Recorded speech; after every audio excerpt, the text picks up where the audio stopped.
Hello friends, कैसे हैं आप सभी। उम्मीद करते हैं सभी बहुत अच्छे होंगे और अपनी पढ़ाई में आप सभी व्यस्त होंगे। फ्रेंड्स, हम लोग पिछले लेक्चर में हमने आवर्त सारणी पढ़ा था, आवर्त सारणी के बारे में जाना था। आवर्त सारणी के माध्यम से हमने तत्वों को देखा समझा था और हमने पिछले लेक्चर्स में भी, पिछले के लेक्चरों में कई बार कहा कि इन्हीं तत्वों में से कुछ धातु हैं, कुछ अधातु हैं। आवर्त सारणी में भी हम वर्गीकरण कर रहे थे तो हमने देखा था कि कुछ तत्व धातु थे, कुछ अधातु थे और उनमें से भी बचे कुछ उपधातु थे। तो अब हमारा अगला चैप्टर है धातु, अधातु और उपधातु। तो आज के लेक्चर में हमारा ये नया चैप्टर शुरू हो रहा है, धातु, अधातु और उपधातु। हम क्रम से इन तीनों को समझेंगे कि ये क्या है और इनसे संबंधित महत्वपूर्ण तथ्यों को जानेंगे जो हमारी परीक्षा की दृष्टि से बहुत ही महत्वपूर्ण होंगे। तो चलिए आज का वीडियो हम शुरू करते हैं और उम्मीद करते हैं कि आप हमारी इस वीडियो को पूरा अंत तक देखेंगे और पसंद ज़रूर आएगा आपको, और पसंद आने के बाद आप लाइक का बटन तो ज़रूर ही प्रेस कर देंगे। मुझे इसकी पूरी उम्मीद है, पूरा विश्वास मुझे है। तो हम स्टार्ट करते हैं आज का। तो हमारे चैप्टर का नाम है धातु, अधातु और उपधातु। तो सबसे पहले हम धातु के बारे में जानेंगे कि धातु क्या होते हैं। तो धातु के बारे में पढ़ने से पहले सबसे पहले हम यही देखते हैं कि धातु होते क्या हैं। फ्रेंड्स, जैसा कि हमने पीरियोडिक टेबल में कहा था कि वो तत्वों के परमाणु क्रमांक और परमाणु भार इन सब के द्वारा अंकित है, अर्थात तत्वों को प्रदर्शित कर रहे हैं। और उन्हीं तत्वों में से कुछ धातु हैं, कुछ अधातु हैं और कुछ उपधातु हैं। तो कोई भी तत्व है, उसका एक परमाणु है जो कि इकाई है, उसके बीच में नाभिक है, बाहर कक्षक हैं और परमाणु क्रमांक के अनुसार कक्षकों की संख्या कम ज़्यादा हो सकती है। तो ऐसे तत्वों के परमाणु जिन हम यहाँ मानते हैं कि बाहरी कोश में इस इलेक्ट्रॉन, हमने किसी तत्व का परमाणु लिया है और इतने उपकोष बने हैं, इतने कक्षक बने हैं और बाहरी उपकोष में 2 इलेक्ट्रॉन हैं, हम ये मानते हैं अभी। तो ये परमाणु अगर अपने एक इलेक्ट्रॉन को त्याग दे, यहाँ बाहर में 2 इलेक्ट्रॉन है बाहरी कक्षा में, और हमने कहा ही था, हमने पढ़ा है कि रसायन यौगिकों का बनना, तत्वों के बाद अन्य चीजों का बनना, रासायनिक बंध जिस प्रकार बनते हैं उनमें संयोजकता कोश ही निर्धारण करती है कि कितने इलेक्ट्रॉन परमाणु देगा या कितने इलेक्ट्रॉन परमाणु लेगा। तो यहाँ बाहरी उपकोश में 2 इलेक्ट्रॉन है, तो ये 2 इलेक्ट्रॉन अगर अपने दोनों इलेक्ट्रॉन त्याग कर दे, अर्थात किसी और को दे दे और ये प्लस बना ले, धनायन बना ले, अर्थात जब बाहरी कोश में इलेक्ट्रॉन अर्थात माइनस चार्ज दोनों निकल जाएंगे तो बचेंगे क्या, प्लस। तो ऐसे परमाणु जो अपने इलेक्ट्रॉनों को, अपने संयोजकता कोश में उपस्थित इलेक्ट्रॉनों को त्याग कर धनायन बनाए, उन्हीं परमाणुओं वाले तत्वों को धातु कहते हैं। अर्थात धातु वे हैं जिनके परमाणु इलेक्ट्रॉन त्याग कर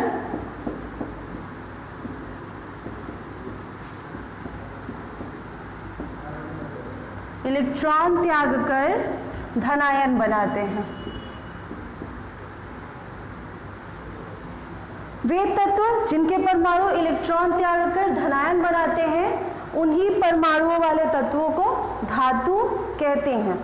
धातुओं की ये सबसे रसायन विज्ञान के संबंध में या रसायन शास्त्र के भाषा में ये सबसे सटीक परिभाषा है धातुओं के बारे में। और भी धातुओं की बहुत सारी विशेषताएं हैं, उन विशेषताओं के माध्यम से हम जांचेंगे, परखेंगे कि धातु क्या होते हैं। तो ये तो परिभाषा थी। और हमने कहा कि बाहरी कोश में जितने इलेक्ट्रॉन होते हैं उन्हीं पर आधारित होता है कि धातु है या अधातु है अथवा उपधातु है। अर्थात संयोजकता कोष के इलेक्ट्रॉनों की संख्या पर ही निर्भर करता है कि तत्व की प्रकृति क्या है। तो दूसरी लाइन हम यहाँ, पहला तो हमने धातु की परिभाषा देखी, दूसरी लाइन हम कह रहे हैं कि किसी परमाणु के संयोजकता कोष में उपस्थित इलेक्ट्रॉनों की संख्या ही यह निर्धारित करती है कि उस परमाणु वाले तत्व, अर्थात जो परमाणु के पास, जिस परमाणु की संयोजकता कोष की हम बात कर रहे हैं वह धातु है या अधातु है अथवा उपधातु है। तो पहला हमने परिभाषा देखा, दूसरा देखा कि संयोजकता कोष के इलेक्ट्रॉनों पर ही निर्धारित होता है तत्वों की प्रकृति। ये दूसरी लाइन थी।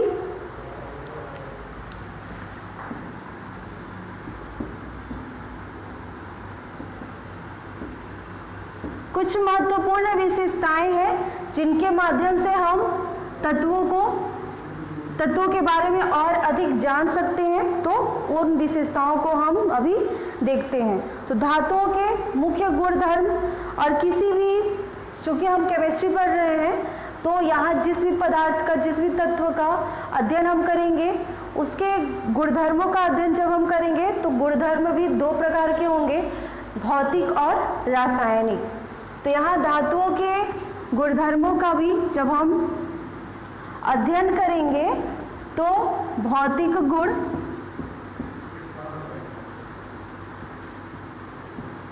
और रासायनिक गुण,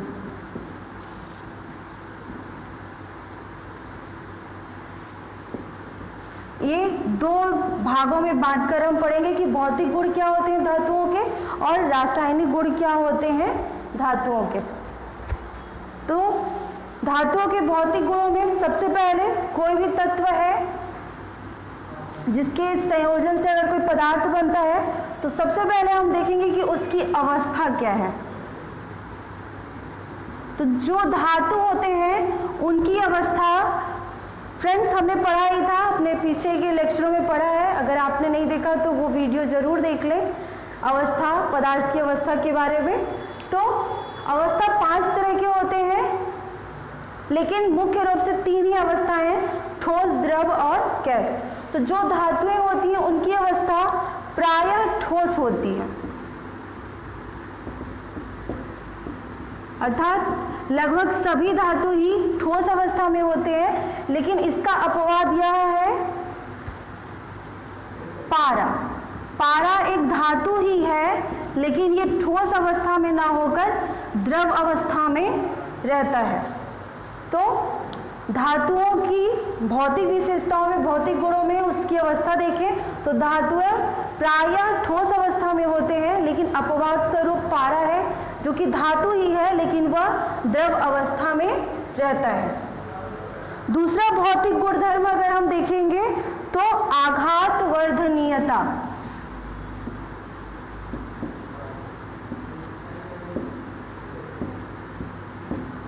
फ्रेंड्स, जैसा कि ये शब्द अगर हम इसका शाब्दिक अर्थ निकालें तो आघात वर्धनीयता अर्थात आघात को सहने वाला, अर्थात घाव को सह लेने वाला। तो धातुओं में ये विशेषता होती है, जो धातु होंगे उन्हें हथौड़े से पीट कर एक रूप से दूसरे रूप में बदला जा सकता है। ये इनकी विशेषता होती है, जिसे क्या कहते हैं, आघात वर्धनीयता। अर्थात धातुओं को हथौड़े से पीटकर चादर रूप में या चादर रूप वाले किसी धातु को किसी अन्य आकार में परिवर्तित किया जा सकता है। हाँ, उसकी पद्धति भिन्न भिन्न हो सकती है। तो ये दूसरी विशेषता थी या दूसरी भौतिक गुण था आघात वर्धनीयता। तीसरा गुण होगा, तीसरा भौतिक गुण होगा तन्यता। तन्यता अर्थात तन जाने वाला। धातुओं में विशेषता होती है, उनका भौतिक गुण है कि इनमें खींचे जाने का गुण है, अर्थात इन्हें खींचकर पतले तारों के रूप में परिवर्तित किया जा सकता है। यही गुण है तन्यता कि इन्हें अन्य जब पीट कर इन पे प्रहार करके इनके रूप को परिवर्तित किया जाता है तो वो आघात वर्णनीयता है, लेकिन यदि इसे खींचकर किसी अन्य रूप में परिवर्तित किया जा रहा है तो वह गुण है तन्यता। और ये किनका गुण है? धातुओं का, और धातुओं का भी भौतिक गुण है। तो ये तीसरा गुण था। आगे देखें,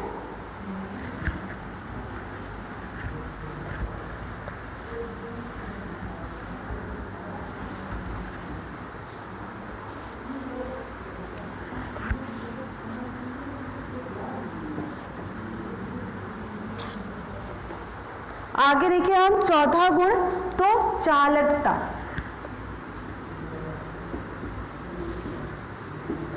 फ्रेंड्स, चालकता से हम समझ जाएंगे कि ये क्या आशय कर रहे हैं। चालकता के बारे में हम सभी जानते हैं, हमने पढ़ा ही है। अर्थात धातु, इस चालकता टॉपिक में हम देखेंगे कि धातु विद्युत और ऊष्मा के सुचालक होते हैं या चालक होते हैं। अर्थात अपने में से होकर विद्युत और ऊष्मा को जाने देते हैं या नहीं जाने देते हैं। तो धातु जो है उनमें मुक्त इलेक्ट्रॉनों की उपस्थिति होती है। धातुओं में मुक्त इलेक्ट्रॉन पाए जाते हैं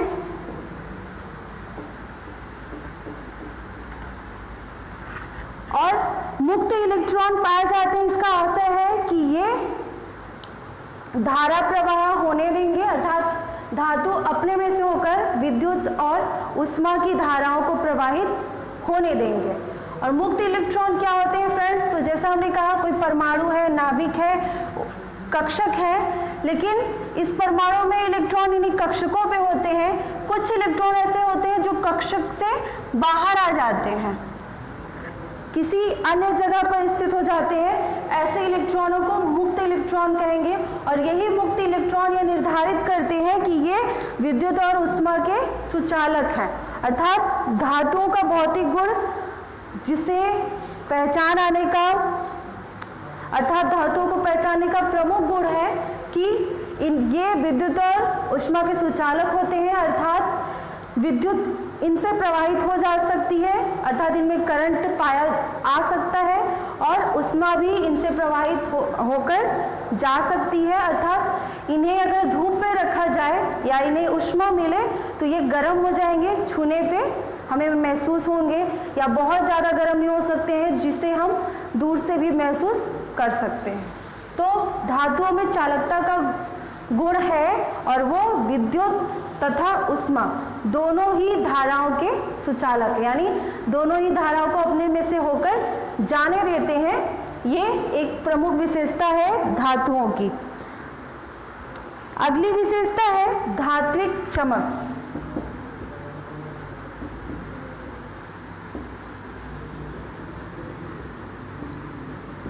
तो फ्रेंड्स, इसमें कुछ भी नहीं, शाब्दिक अर्थ हम देखें कि धात्विक चमक अर्थात धातुओं की चमक। तो जो तत्व धातु होते हैं उनमें एक विशेष प्रकार की चमक होती है जो कि अन्यों से भिन्न होती है, और उसी चमक को कहेंगे धात्विक चमक। अगली विशेषता है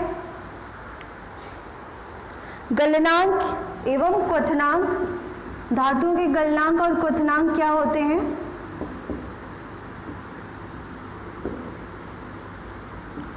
फ्रेंड्स, गलनांक और क्वथनांक के बारे में हमने पदार्थ की अवस्था वाले चैप्टर में पढ़ा था। तो यदि आपने अभी नहीं देखा तो वो लेक्चर देख लें और सुन लें, तथा गलनांक और क्वथनांक के बारे में मेरी बातों से, मेरी परिभाषाओं को अच्छे से समझ लें। तो जो धातु हैं उनके गलनांक और क्वथनांक दोनों ही बहुत उच्च होते हैं। जो तत्व धातु होंगे उन्हें ठंडा करने और उन्हें गर्म करने के लिए उच्च तापमान की आवश्यकता होगी। वो इतनी आसानी से ना तो ठंडे होते हैं और ना ही इतने आसानी से गर्म होते हैं। इनमें विशेष कठोरता पाई जाती है, धातुओं में कठोरता होती है।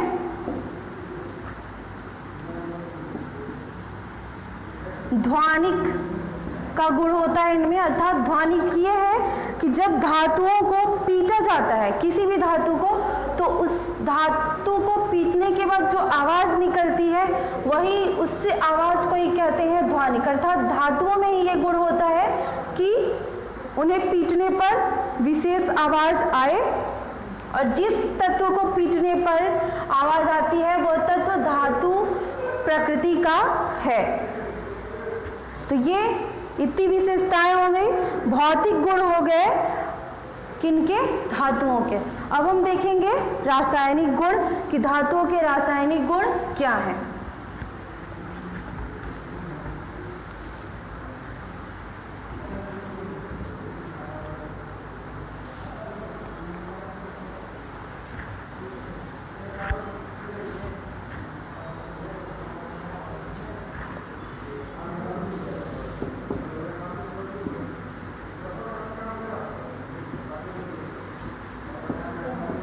रासायनिक गुण, तो इनका महत्वपूर्ण रासायनिक गुण अर्थात धातुओं का महत्वपूर्ण रासायनिक गुण है कि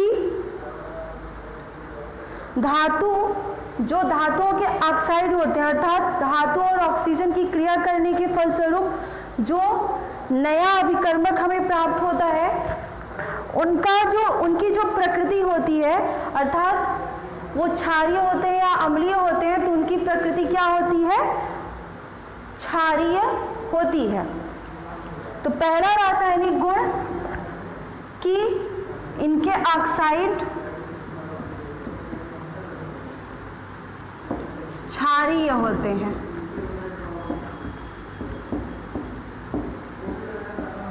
अर्थात जब किसी धातु को ऑक्सीजन से क्रिया कराने के फलस्वरूप कोई उत्पाद प्राप्त होगा जो कि उस धातु का ऑक्साइड कहलाता है, उसकी प्रकृति होगी क्षारीय। अर्थात उनका पीएच पैमाना अगर हम चेक करें तो क्या होगा?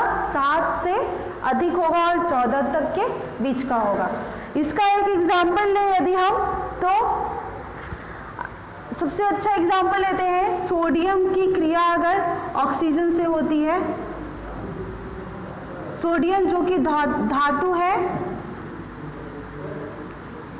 सोडियम की क्रिया अगर ऑक्सीजन से होती है तो यहाँ ऑक्साइड बनेगा, और कौन सा ऑक्साइड बनेगा? 2Na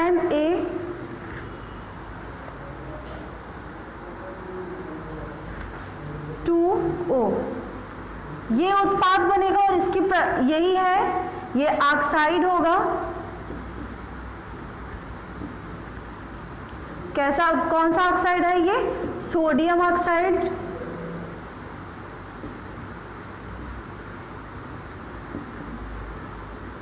और इनकी प्रकृति होगी क्षारीय। अर्थात किसी भी धातु के ऑक्साइड की प्रकृति होगी क्षारीय। ये धातुओं का प्रमुख रासायनिक गुण है, परंतु इसका एक अपवाद भी है, और अपवाद है क्रोमियम ऑक्साइड का। क्रोमियम ऑक्साइड जो कि क्रोमियम और ऑक्सीजन की क्रिया के फलस्वरूप प्राप्त हुआ है, यहाँ इस गुण के अनुसार इसकी प्रकृति क्षारीय होनी चाहिए थी, लेकिन क्रोमियम ऑक्साइड की प्रकृति अम्लीय होती है। क्रोमियम ऑक्साइड अम्ल रूप में होता है, ये अपवाद है। इसका सूत्र होगा Cr2O3। तो ये अपवाद है। वैसे धातुओं जब किसी भी धातु का ऑक्साइड क्षारीय स्वाद में होता है। तो ये पहला रासायनिक गुण था।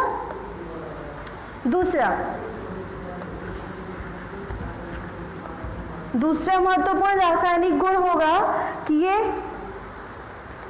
अम्लों के साथ क्रिया करके धातु किसी भी अम्ल के साथ क्रिया करके हाइड्रोजन गैस देते हैं।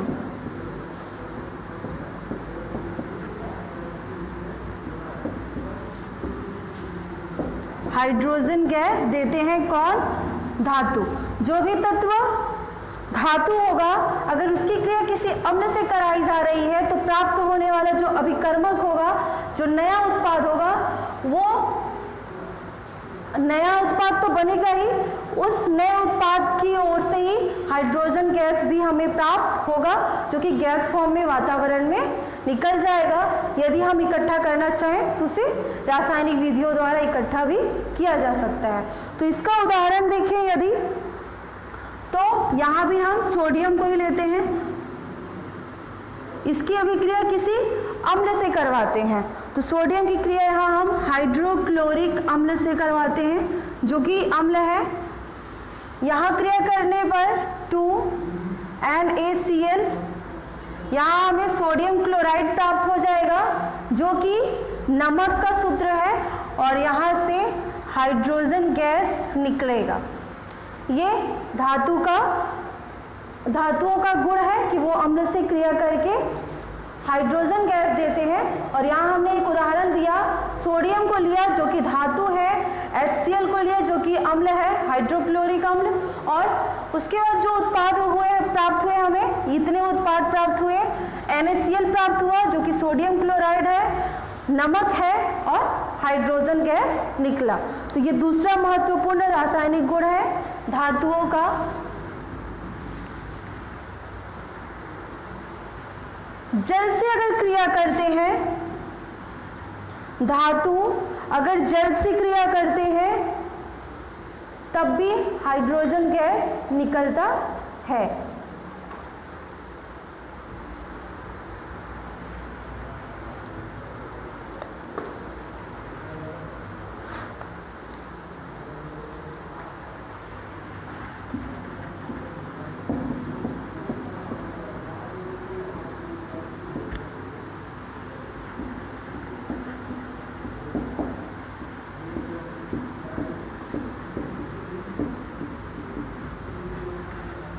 यदि किसी धातु की क्रिया जल से कराई जाए तो जो उत्पाद हमें प्राप्त होगा उसके साथ भी हाइड्रोजन गैस स्रावित होगा या प्राप्त होगा। इसका भी एक उदाहरण देखते हैं। सोडियम की क्रिया हम